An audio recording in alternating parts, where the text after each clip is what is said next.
Bismillahirrahmanirrahim. Assalamualaikum warahmatullahi wabarakatuh. Halo mahasiswa, dimanapun Anda berada, Ibu berharap Anda sehat dan tetap semangat dalam menjalani setiap kegiatan. Pada pertemuan kali ini kita akan bahas tentang profesi pustakawan. Maaf Ibu agak flu ya.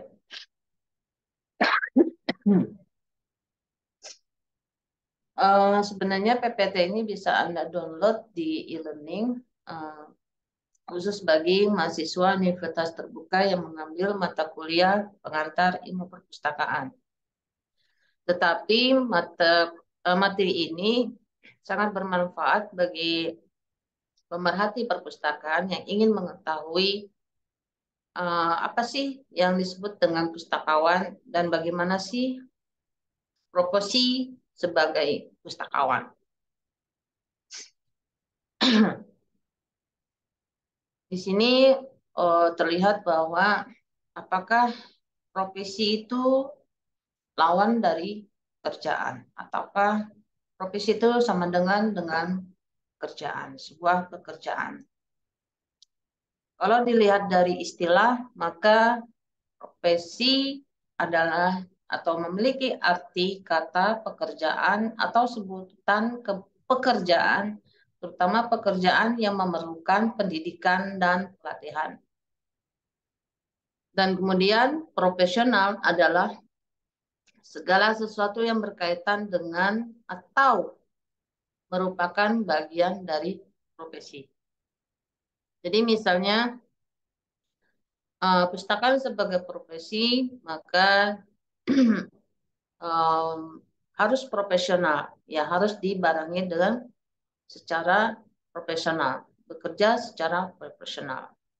Nah, kemudian profesionalisme adalah suatu paham yang menciptakan dilakukannya kegiatan-kegiatan kerja, terutama dalam masyarakat, berbekalkan keahlian yang tinggi dan berdasarkan rasa keterpanggilan, serta ikrar pateri atau propiteri untuk menerima panggilan tersebut. Untuk dengan semangat pengabdian selalu siap memberikan pertolongan kepada sesama yang tengah dirundung kesulitan di tengah gelapnya kehidupan. Nah, ini saling berkaitan ya antara profesi, profesional, dan profesionalisme.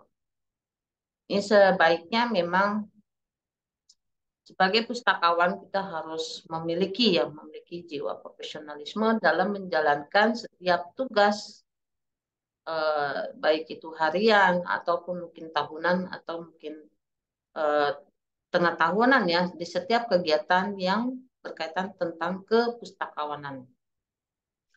Dan kemudian Wigjo Subroto memberikan gambaran bahwa ada 3 watak kerja profesionalisme. Yang pertama adalah beritikat untuk merealisasikan kebijakan demi tegaknya kehormatan profesi yang digeluti. Yang kedua, harus dilandasi oleh kemahiran teknis yang berkualitas tinggi yang dicapai melalui proses pendidikan dan atau pelatihan yang panjang, eksekutif, dan besar. Yang ketiga, bisa diukur dengan kualitas teknis dan kualitas moral.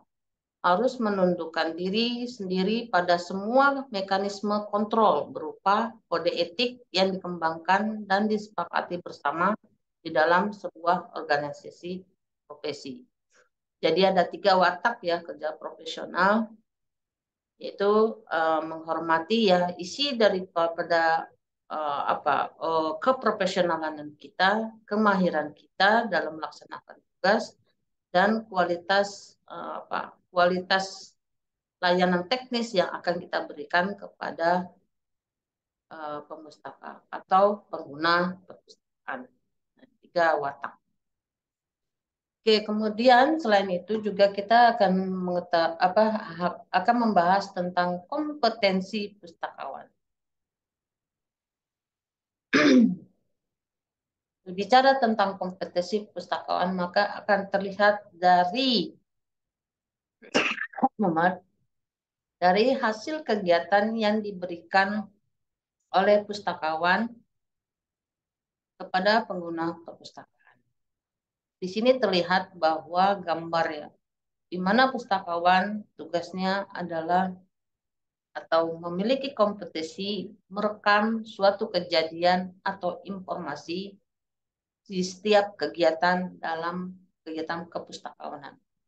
Dan kemudian memberikan layanan yang terbaik kepada perpustakaan.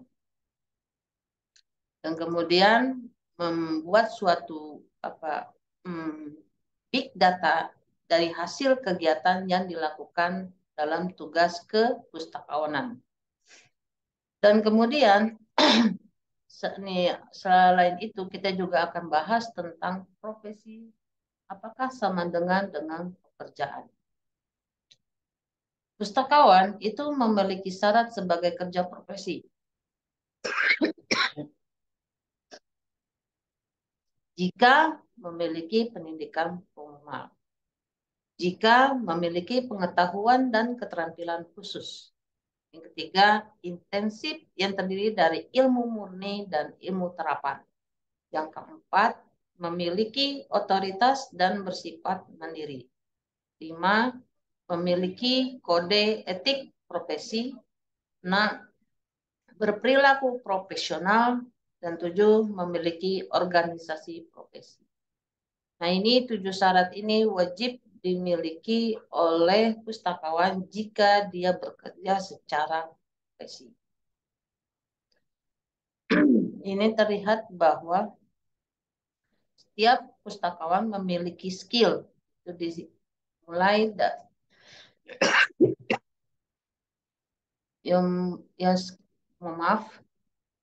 memiliki skill. Skill ini harus harus diasah, harus dikembangkan melalui pendidikan, knowledge ya, melalui pendidikan, melalui learning atau pembelajaran, melalui training, melalui experience, dan hasilnya nanti menghasilkan sebuah kompetensi. Nah, kompetensi sendiri itu hasilnya berasal dari knowledge, skill, performance, experience, leadership, potensial. Kalau diartikan bahwa kompetensi merupakan kecakapan dan keahlian yang dimiliki oleh seseorang melalui pendidikan dan pelatihan.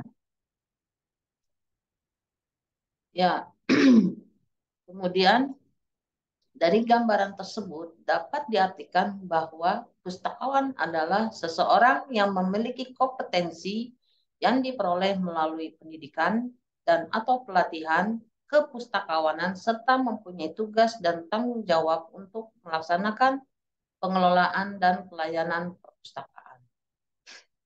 Kemudian di sini tergambar bahwa dari pengertian di atas bahwa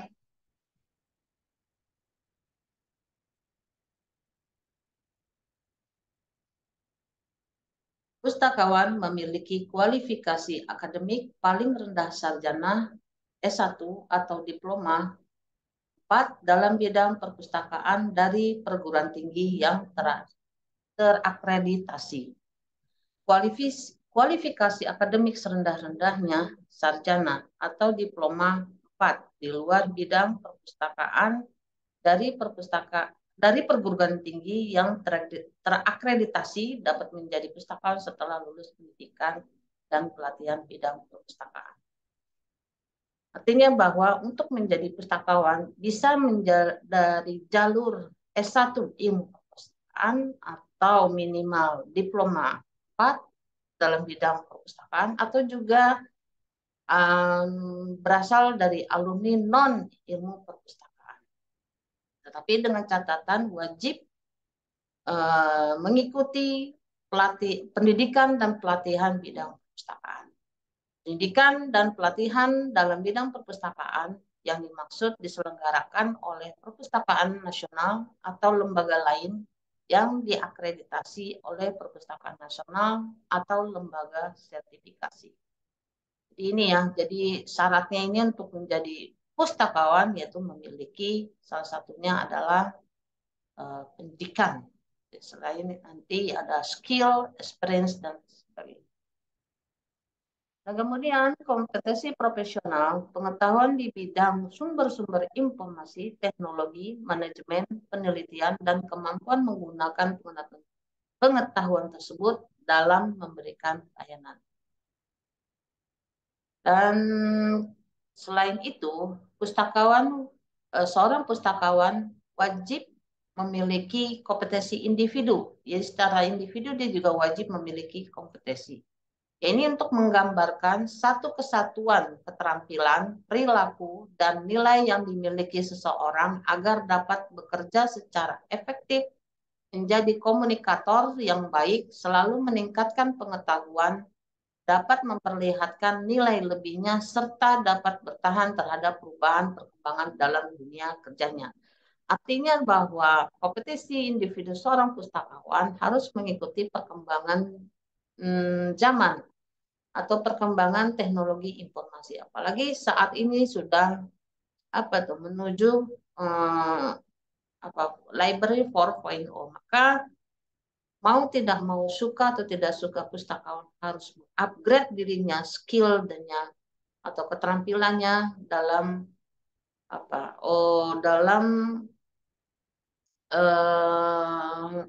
dalam memanfaatkan teknologi informasi untuk melancarkan layanan dalam memberikan layanan kepada pemustaka. Nah, ini kemudian apa aja sih core profesional kompetensi itu? Di sini ada 2 slide yang berkenaan tentang kompetensi. Ada 14 kompetensi yang sebaiknya dimiliki oleh seorang pustakawan. Yang pertama adalah kompetensi in compiling information representation. Yang kedua, kompetensi in organizing information systematically. Yang ketiga, kompetensi in basic computer application. Yang keempat, comprehension of and competency in building structure information system. Yang kelima, kompetensi in information system application. Yang keenam, kompetensi in managing, organizing, and communicating information. Yang ketujuh, kompetensi in managing information institution. Yang delapan, kompetensi in managing services and information services. Yang sembilan, kompetensi in managing archive of an organization. Ini luar biasa, ini juga selain ibaratnya mampu atau memiliki kompetensi di bidang pengolahan, evaluasi, mengorganisasi informasi, dan juga memiliki kompetensi dalam memanfaatkan komputer atau berbasis teknologi, tapi juga seorang pustakawan memiliki kompetensi dalam mengelola archive, berarti mengelola arsip yang ada di organisasi. Luar biasa. Nomor 10, basic comprehension of knowledge and practice in library and information. Yang 11, competence in information evaluation studies and research. 12, competence in and comprehension of organizational policies and regulation and information professionalism. Ke-13, comprehension of the philosophy as well as theory of information and competence in the application of information studies development. 14, competence in teaching and educating information to user and communities. Ya, artinya bahwa di luar biasa kompetensi-kompetensi yang wajib dimiliki oleh pustakawan.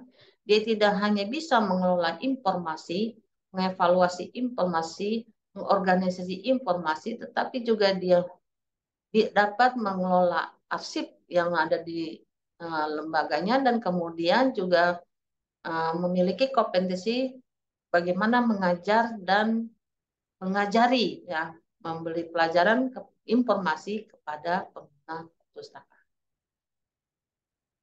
Jika dirangkum maka ini satu dua tiga ada enam ya, ada enam kompetensi yang wajib dimiliki pustakawan. Yang pertama keterampilan tentang teknologi, yang kedua keterampilan informasi, yang ketiga keterampilan komunikasi, yang keempat keterampilan manajemen dan kepemimpinan, yang kelima kepemimpinan, keterampilan berpikir strategis dan keterampilan berperilaku dan sifat-sifat yang bersifat pribadi. Luar biasa. Dan kemudian, sebentar Ibu, agak ini sih ya, diperlebar aja. Dan saya. Nah kemudian ada apa tuh? Istilah kompetensi menurut Kismiati. Yang pertama, penguasaan dan pemahaman pengetahuan dasar tentang sistem komputer dan cara mengatasinya.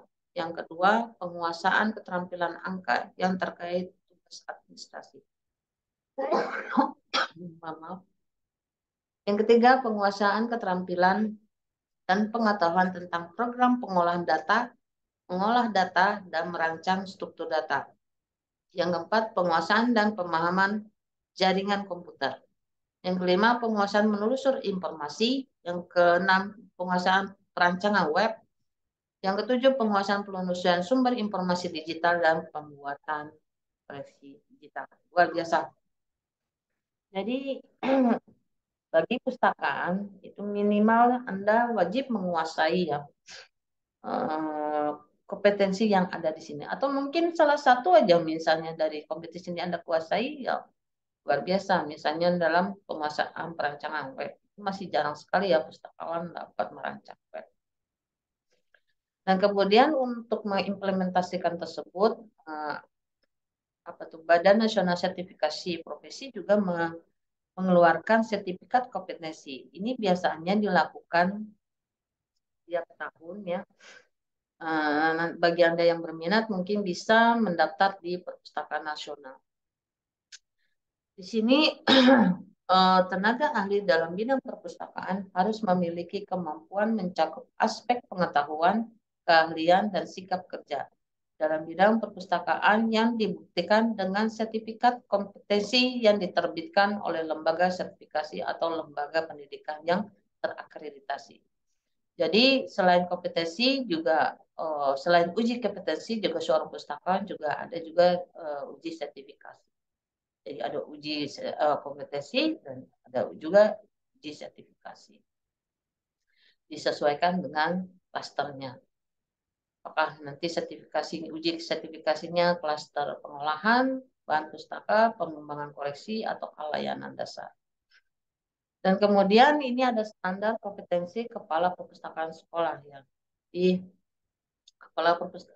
untuk menjadi kepala perpustakaan sekolah juga harus mengikuti aturan dari Peraturan Menteri Pendidikan Nasional nomor 25 tahun 2008 bahwa setiap sekolah atau madrasah untuk semua jenjang yang mempunyai jumlah tenaga perpustakaan sekolah atau madrasah lebih dari satu orang, mempunyai lebih dari 6 rombongan belajar, rombel, serta memiliki koleksi minimal 1.000 judul materi perpustakaan dapat mengangkat kepala perpustakaan sekolah atau madrasah. Artinya bahwa untuk mengangkat kepala sekolah, kepala perpustakaan sekolah itu wajib memiliki minimal 1.000 judul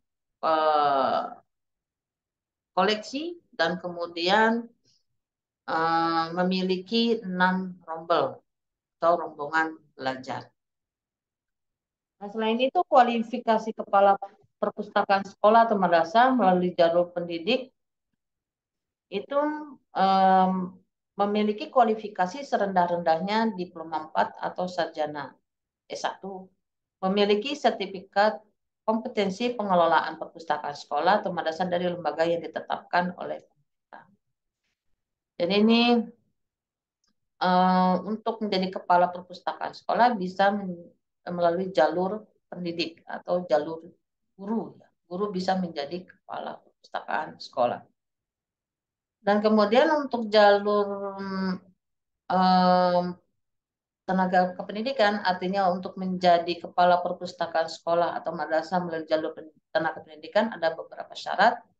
Ini yang pertama berkualifikasi diploma 2 ilmu perpustakaan dan informasi bagi pustakawan dengan masa kerja 4 tahun atau berkualifikasi diploma 2 non ilmu perpustakaan dan informasi dengan sertifikat kompetensi pengelolaan perpustakaan sekolah atau madrasah dari lembaga yang ditetapkan oleh pemerintah dengan kerja minimal 4 tahun di perpustakaan sekolah atau madrasah. Yang ketiga, kompetensi kepala perpustakaan sekolah atau madrasah berdasarkan peraturan Menteri Pendidikan Nasional Republik Indonesia nomor 25 tahun 2008 tentang standar tenaga perpustakaan sekolah. Jadi artinya untuk menjadi kepala perpustakaan sekolah atau madrasah itu bisa dari jalur guru, ya jalur guru dengan syarat yang tadi sudah diuraikan, yaitu apa tidak mesti dari apa tuh jurusan ilmu perpustakaan, tetapi wajib mengikuti pelatihan dan memiliki kompetensi, uji kompetensi. Dan begitu pun untuk dari jalur tenaga pendidikan bisa jadi berasal dari alumni ilmu perpustakaan, tetapi bisa jadi tidak berasal dari atau tidak berasal dari ilmu perpustakaan atau non ilmu perpustakaan. Dengan syarat itu wajib memiliki uji kompetensi atau uji sertifikasi. Oke, kemudian sekarang membahas tentang kode etik. Kode etik berasal dari etos Yunani yang berarti karakter, watak kesusilaan, atau adat. Kode etik profesi akan dipakai sebagai rujukan referensi normatif dari pelaksanaan pemberi jasa profesi kepada mereka yang memerlukannya. Nah, untuk kode etik itu kita telah memiliki Ikatan Pustakawan Indonesia (IPI) yang telah mengatur kode etik pustakawan. Kode etik adalah sistem norma nilai dan aturan profesional tertulis yang secara tegas menyatakan apa yang benar dan baik dan apa yang tidak benar dan tidak baik bagi profesional. Dan kemudian tujuan kode etik pustakawan yang pertama, meningkatkan pengabdian pustakawan kepada Tuhan Yang Maha Esa, bangsa dan negara sebagai makhluk ilahi serta warga negara yang baik. Yang kedua, meningkatkan mutu profesi pustakawan. Yang ketiga, meningkatkan kualitas dan kuantitas layanan, terutama layanan informasi kepada masyarakat. Fungsi kode etik itu memberikan pedoman bagi setiap anggota tentang prinsip profesionalitas yang digariskan. Yang kedua, merupakan sarana kontrol bagi masyarakat atas profesi yang bersangkutan. Yang ketiga, mencegah campur tangan pihak di luar organisasi profesi tentang hubungan etika dalam keanggotaan profesi. Nah, ini ada di dalam kode etik pustakawan Indonesia itu ada 4 bab ya. Bab pertama tentang ketentuan umum, bab kedua tentang tujuan, bab 3 tentang sikap dasar pustakawan. Nah, ini sikap dasar pustakawan itu ada 1, 2, 3, 4, 5, 6, 7. Yang kedua sikap dasarnya itu yang pertama hubungan dengan pengguna, yang kedua hubungan antar pustakawan, yang ketiga hubungan dengan perpustakaan, yang keempat hubungan dengan organisasi profesi, yang kelima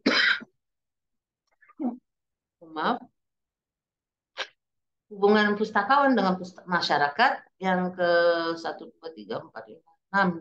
Yang keenam pengawasan, yang ketujuh ketentuan pengawasan pelanggaran. Dan yang terakhir bab 4 adalah tentang.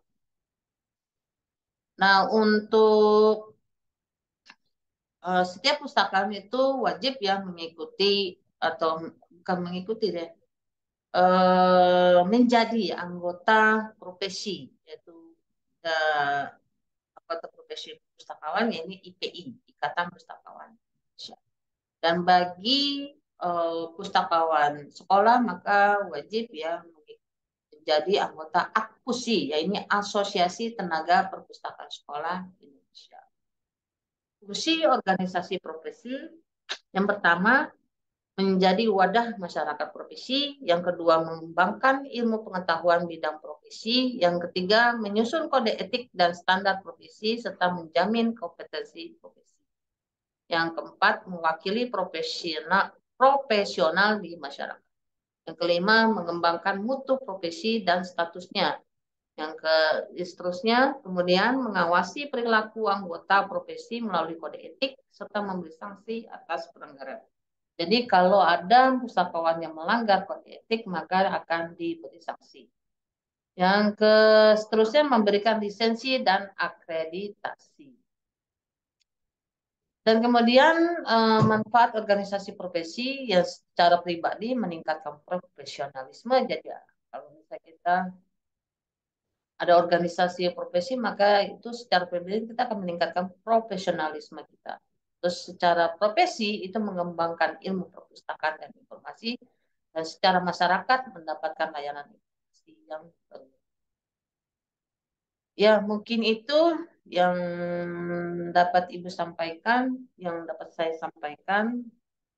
Semoga dengan paparan materi di atas itu dapat memahami bahwa pustakawan merupakan suatu profesi, ya, seperti halnya dokter, seperti halnya eh, guru, dosen, dan sebagainya. Eh, yang membantu atau membantu dan meringankan masyarakat dalam mengakses informasi yang dibutuhkan untuk pengembangan ilmu pengetahuan. Demikian, terima kasih. Kurang lebihnya mohon maaf. Assalamualaikum warahmatullahi wabarakatuh.